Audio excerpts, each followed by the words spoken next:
Nak kenal lama dah, cuma tak pressure lah. Yang penting kita nak dapatkan sakinah tu dululah.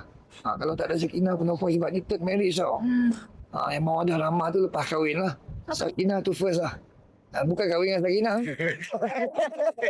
Yalah, sebab saya berfikir kan untuk kahwin dengan saya kan. Sebab saya pun kena fikir juga, boleh ke saya handle kali ketiga ni. Jadi sebab tu saya pentingkan tu dapatkan Sakinah tu dululah.